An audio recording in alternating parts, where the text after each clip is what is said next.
following program is a presentation of Far Sky Media. All content is property of Far Sky Media and its affiliates. This program was recorded and produced at the Far Sky Media Little Willow Studios. Today I'm going to talk about parenting. Parenting looks different to many people, but for me and my husband, parenting was a very big responsibility. We wanted our children to grow up to be responsible adults. We worked hard. We made tough decisions, but the end goal was always what our kids needed. So when they left our home, they would be considered good people that could make the correct decisions when it came to any circumstance. When I was little, I always knew I would have children. I always wanted to be a mom. So when I got married, I don't think there was really any discussion that we were going to have a child. We both just knew we would be parents someday. So we have 3 biological boys. And then I had some health problems, and we made the choice not to have any more children. I would not become pregnant anymore because it could take my life. But that was our decision. And when our last child was born, and they said, "Congratulations, you have a son," my husband and I talked about adopting a little girl someday. Because in my vision of being a parent, I always had a daughter. So while we were raising our 3 boys, life just happens. Life moves very quickly. And then one day my sister goes, "We're discussing maybe adopting a child." And then it just kind of dawned on me that, hey, we talked about that years ago too. So I went home that day and I went up to my husband and asked him, "Are we ever going to adopt a little girl still?" And he goes, "Well, yeah. We just never thought about it because we got so busy raising the boys because life gets hectic. Life keeps moving. Life never slows down." So that next week, we were in the office filling out paperwork to adopt a little girl. And through that paperwork, we had to choose if we were going to go domestic, which was staying in the United States, adopting out of foster care, or going international. I didn't have a preference, but my husband goes, "We are going to China." And I was kind of surprised. And I said, "Okay, I guess we're getting a little girl from China." I did not care. I just knew once that child came into our home, that child was going to be ours no matter what. He picked China because he said someday he didn't want someone knocking on our door saying, "I'm their grandma. I want to be part of their life right now." Because we knew that she was going to be in an orphanage. So we did the paperwork. We were supposed to have a 6-month process from start to finish. We did our paperwork remarkably fast. Our social worker said we were the fastest that ever did the paperwork. We were logged into China to adopt a baby within a month. And then everything came to a standstill. China changed all their adoption rules and policies. And then we waited. And then we waited. And we were asked, "Are you still adopting?" Because we were so excited and that we were going to have this new baby within 6 months, that we were telling our family that we're going to have another child soon. And then people were kind of nervous to ask us, "Are you still adopting?" And we waited. And we waited. And then 40 months later, we finally got the approval from China to say, "You can come, and this is the child that is picked out for you." And I don't know how they do it. They say they put all these pictures out on a table and they pick one that resembles the characteristics and features of our family. And our daughter is a perfect fit for our family. The other families that we went to China with, their child is a perfect fit for their family. So I don't know how they do it, but they do a great job placing these children into the families. And every year we have an adoption reunion, and those 3 girls get to see each other. We get to share our lives with 2 other families because they had a similar experience to us. So now we're a family with 4 children, 3 boys and a little girl. And again, we're raising them. We're making them accountable for their actions, even though they're little kids. If it's not cute when they're 12, it's not cute when they're 2. I had someone look at me one time and said, "You're not the cuddly mom, are you?" And this was one of my son's girlfriends when he was in college. And I said, "What do you mean by that?" And I kind of laughed. And she's like, "Well, you're kind of hard and you're not someone they can come up and just hug." I said, "Oh, they can, but that's not what they need right now." I said, when they were little, they got the affection, they got the love, they got the cuddles. Teenagers don't want that from their parents, but they know they can always come to me. I would consider us a very close family. My children know my door is always open. I've told them many times, we will not let them fail. We will let you struggle. We will let you figure things out, but we won't let you crash and burn. We will step in when we need to, so you don't fail completely, but you have to figure things out too. My 3 boys are now, I would consider them successful people. They are good people. I am proud of my children. My daughter is a senior in high school. And a few years back, I got to meet some other children. When I was working, I happened to come home one day and I asked my husband if he wanted to adopt any more children. And he looked at me kind of puzzled, which he does often for some reason. I don't know why. But he looks at me and he goes, I thought we were done. And I said, well, I've met some kids and I'm just wondering what you think. So we contacted these children that I met through a school that were in foster care.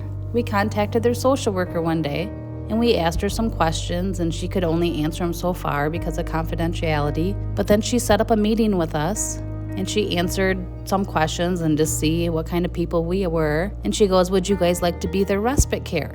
I had no idea what that meant. So through that summer, we were their respite care. They came and stayed with us most of that summer.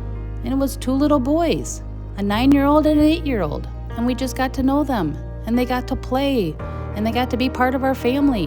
And then when I learned more about the foster care system, they have some rules out there to help protect these children. So we had to become their foster family for a year before we could adopt them. And their biological family was not in the picture for almost 6 years.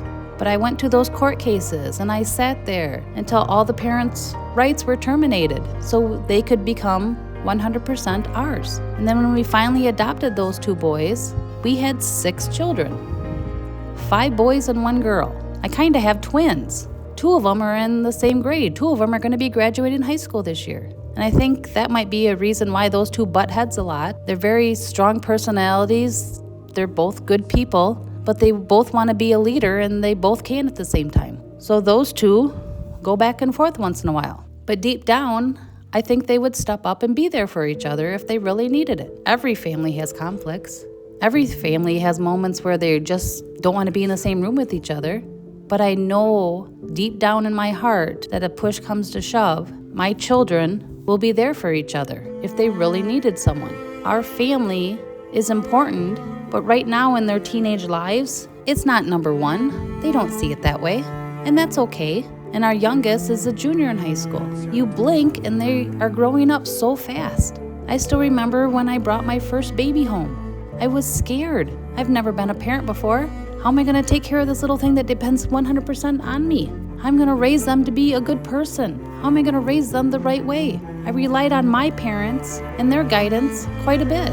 Did they make mistakes? Absolutely, everyone does. But I feel that I turned out all right.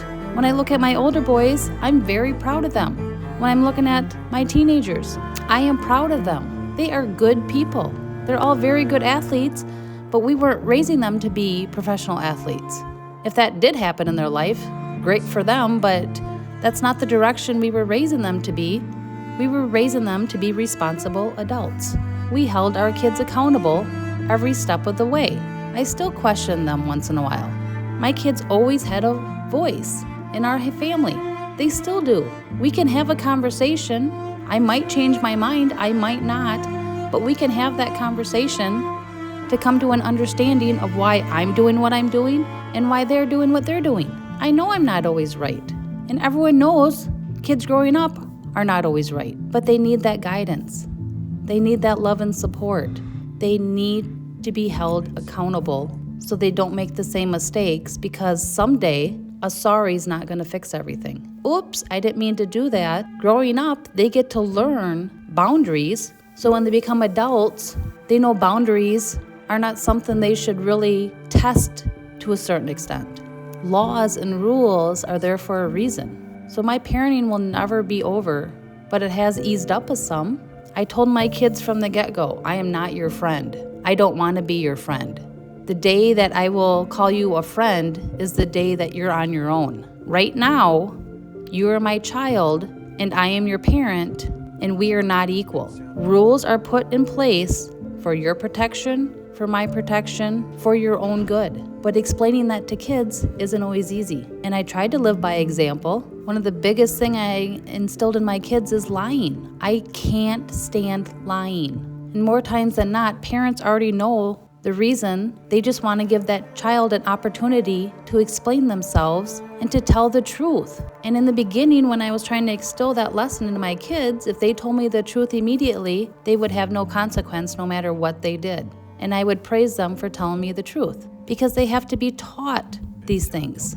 Parenting is so hard. Some days are better than others. I have had to apologize to my children because I know I made the wrong decision sometimes. I've changed my mind on some things when I let them explain why they thought this was the way it should go. I've had to be very firm in my decision and be ridiculed by other parents that thought I was too hard on my children, but in the end, it was what was best for my child, and I would still make that decision today. There's no right or wrong reason on some things. You just have to do what you think is best at the moment. And then if it turns out you need to adjust your plan, then you need to do that. But our whole reason to become parents was to raise young people to be responsible adults someday. And I think my husband and I did that. And I'm very proud of all 6 of my children. And I know they will contribute to society in a positive way.